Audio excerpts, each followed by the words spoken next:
constitution actuellement, c'est celui de l'article 66 de la Constitution du Cameroun qui exige du chef de l'État au plus petit mandataire, par exemple un conseiller communal, de déclarer ses biens.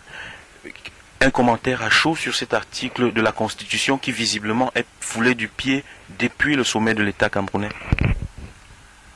Alors, le libellé de cet article, comme vous venez de le préciser, exige que tout responsable, surtout des responsables à certains niveaux de responsabilité, déclarent leurs biens. Je suis tout à fait d'accord avec cela. Mais malheureusement, il se trouve que nous sommes des pays où il n'existe pas de clarification quant aux biens et aux propriétés des différents Camerounais. Parmi les revendications qui sont celles du PDC, il y a effectivement l'accès à la propriété de chaque Camerounais. Aujourd'hui, sur les 16 ou 18 millions que nous sommes, je suis sûr qu'il n'existe pas 30 000 Camerounais possesseurs de titres fonciers au Cameroun. Premier élément. Je suis sûr et certain qu'une évaluation des biens meubles et immeubles au Cameroun poserait des problèmes certains. Pourquoi? Parce qu'aucune structure n'a été mise en place à cet effet. Mais cela n'empêche pas, effectivement, que tout candidat à une fonction élective supérieure, telle que la candidature à la présidence de la République, déclare ses biens. Cela n'empêche pas qu'un député déclare ses biens.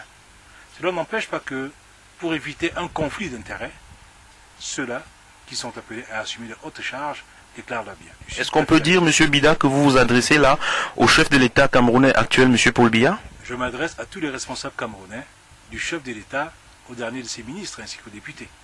Ce que je souhaite, c'est un dialogue.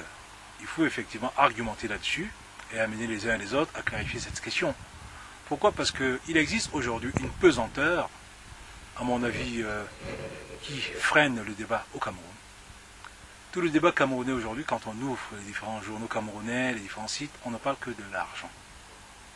Le problème du Cameroun aujourd'hui n'est pas tant celui de l'argent, c'est d'abord celui des idées, c'est celui des projets, c'est celui du programme politique. Que voulons-nous faire du Cameroun aujourd'hui? Que voulons-nous faire du Cameroun demain? Constater quel est l'état des lieux sur le plan politique, sur le plan économique, sur le plan social et culturel, et proposer quelque chose. Mais malheureusement, et ça peut se comprendre, compte tenu de l'état des misères qui prévaut aujourd'hui au Cameroun, les Camerounais, dans leur immense majorité, sont obnubilés par des questions d'argent. Ça peut se comprendre. Mais il ne faudrait pas que cette question, essentiellement matérielle, nous empêche de comprendre que l'essentiel est ailleurs. Je pense qu'aujourd'hui au Cameroun, nous avons besoin d'un projet de société viable, crédible. Pour ma part, j'estime que nous ne sommes pas encore sortis des relents de la colonisation. Le Camerounais a été tour à tour un autochtone, un indigène, ensuite un colonisé. C'est ainsi qu'on nous désigne du temps de la colonisation. Aux premières années de l'indépendance, nous avons été des administrés. Nous avons été des populations, tout simplement. Le but aujourd'hui serait de faire de nous des citoyens. Être citoyen dans son propre pays, c'est tout un programme. Un citoyen a non seulement des droits, mais aussi des devoirs.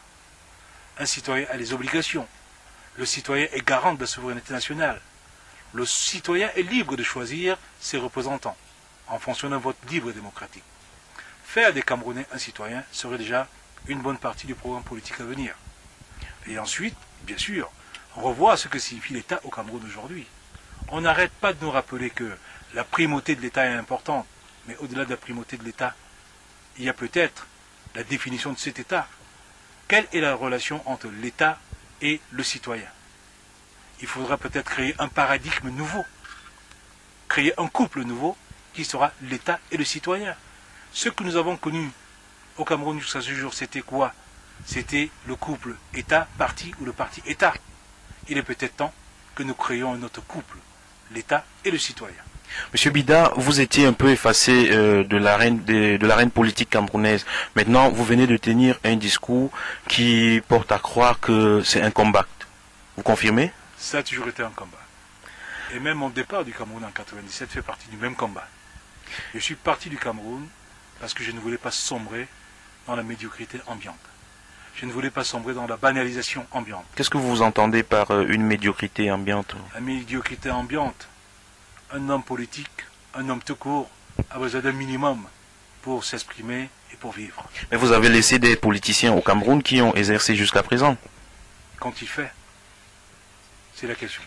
Ils ont exercé, mais quand il fait? Certains de vos, certaines personnes avec qui vous avez exercé, vous avez travaillé, ont connu des fortunes diverses. Est-ce que cela vous interpelle? Est-ce que vous vous dites à un moment donné que si vous étiez resté au Cameroun, vous seriez broyé par cette machine politique actuelle? J'ai perdu des amis.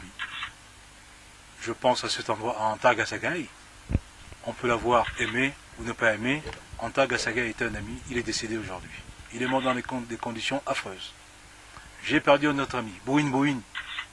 Il peut avoir été grand ou petit politicien, mais c'était un homme. Il a apporté sa contribution parmi les partis dits modérés. Il a soutenu Paul Biya en 1992. J'en faisais partie. Il en faisait partie. Cet homme est mort dans la misère la plus totale.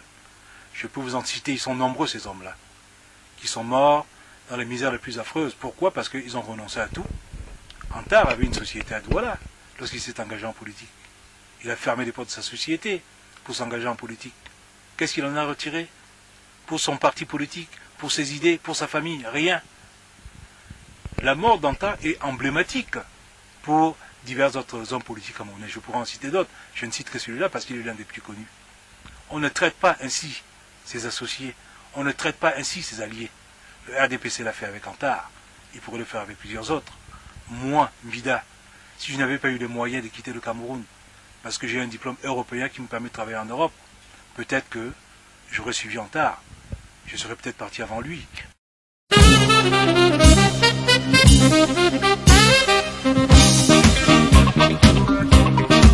Nassau.